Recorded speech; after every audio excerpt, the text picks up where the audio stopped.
அஸ்ஸலாமு அலைக்கும்.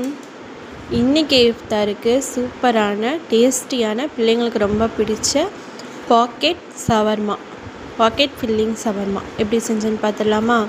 ஒரு கடாயில் கொஞ்சமாக எண்ணெய் விட்டு ஒரு 3 வெங்காயம் பொடி பொடியாக கட் பண்ணி அதை சேர்த்து நல்லா வதக்கிக்கலாம். அது வதங்கினதுக்கப்புறமா ஒரு 3 தக்காளி கொஞ்சமாக உப்பு சேர்த்து அதையுமே நல்லா தக்காளி குழையிற அளவுக்கு நல்லா வதக்கிட்டு இஞ்சி பூண்டு கொஞ்சமாக சேர்த்துட்டு அதோடய பச்சை ஸ்மெல் போகிற வரைக்கும் நல்லா வதக்கிக்கலாம். அது வதங்கினதுக்கப்புறமா மஞ்சத்தூள், மிளகாய்த்தூள், ஜீரகத்தூள் அதையும் சேர்த்து நல்லா வதக்கிட்டு இந்த ஸ்டேஜில் வந்து நீங்கள் வெஜிடபிள்ஸ் சேர்க்குறதா இருந்தாலும் சேர்த்துக்கலாம், சிக்கன் சேர்க்குறதா இருந்தாலும் சின்ன சின்னதாக கட் பண்ணிவிட்டு அதையும் சேர்த்துக்கலாம். அப்படி இல்லை அப்படின்னா முட்டை கூட சேர்த்துக்கலாம். நான் வந்து இன்றைக்கி முட்டை சேர்த்து தான் செஞ்சுருக்கேன்.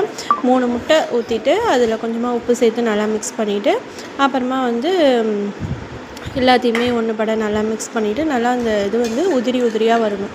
அந்த மாதிரி நல்லா மிக்ஸ் பண்ணிவிட்டு அதில் மல்லிக்கீரை போட்டு ஒரு மிக்ஸ் கொடுத்துட்டு இறக்கி வச்சிடலாம். நான் ஒரு 3 மணி போலயே வந்து ஈஸ்ட்டு சேர்த்து மைதா மாவு வந்து நல்லா பிணைஞ்சி வச்சிட்டேன். இப்போ அதை வந்து சப்பாத்தி மாவு அளவுக்கு பிரட்டிக்கலாம். ரொம்ப தின்னாகவும் இருக்கக்கூடாது, ரொம்ப மெல்லிசாகவும் இருக்கக்கூடாது, மீடியமாக இருக்கட்டும். இது வந்து எண்ணெய்லாம் ஊற்ற வேணாம். நீங்கள் எண்ணெய், நெய் எதுவுமே அப்ளை பண்ணாமல் சும்மாவே வந்து அதை 2 பக்கமும் நல்லா செவந்தி எடுத்தீங்க அப்படின்னா சூப்பரான பஃபியான நான் வந்து ரெடி ஆகிடும். எப்போதுமே ஒரே மாதிரியே சவர்மா செஞ்சு கொடுக்காம பிள்ளைங்க கொஞ்சம் டிஃப்ரெண்ட்டாக கேட்குறாங்கன்னா இது மாதிரி செஞ்சு கொடுங்க. வெந்ததுக்கப்புறமா அதை ரெண்டாக கட் பண்ணோம் அப்படின்னா அது உள்ளார இப்படி பிரித்து பார்த்தோம்னா இந்த மாதிரி பாக்கெட் மாதிரி வரும். இதில் வந்து நம்ம இப்போ வதக்கி வச்சுருக்கோம் இல்லையா அந்த ஃபில்லிங்கு, அதை வந்து இதில் வந்து உள்ளார வந்து ஸ்டஃபிங் மாதிரி வைக்க போகிறோம். இது வச்சுட்டு இதை வந்து நீங்கள் அப்படியே கூட சாப்பிட்லாம். அப்படி இல்லை அப்படின்னா கொஞ்சமாக தோசைக்கல்லில் நெய் இல்லாட்டி பட்டர் சேர்த்துட்டு 2 பக்கமும் கொஞ்சம் ஸ்லோ ஃப்ளேம்லேயே வச்சு நல்லா 2 பக்கமும் கொஞ்சம் கிறிஸ்பியாகும் இல்லையா அந்த அளவுக்கு வந்து 2 பக்கமும் பெரட்டி போட்டு எடுத்தீங்க அப்படின்னா அதுவுமே வந்து சூப்பராக இருக்கும், அதுவுமே நல்லாயிருக்கும்.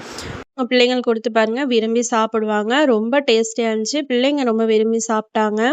இன்றைக்கி இஃப்தாருக்கு வந்து இந்த பாக்கெட் சவர்மா, அப்புறம் வந்து நன்னாரி சர்பத்து, கடையில் வந்து மசால் வடை வாங்கியிருந்தோம், அப்புறமா வந்து வாட்டர் மிலன், பள்ளிவாசலில் கொடுத்த கஞ்சி, அப்புறம் சாம்பார். அவ்வளோதான். என்னோட வீடியோ பிடிச்சிருந்துச்சுன்னா லைக் பண்ணிக்கோங்க, ஷேர் பண்ணிக்கோங்க, மறக்காமல் சப்ஸ்கிரைப் பண்ணிக்கோங்க. தேங்க்யூ.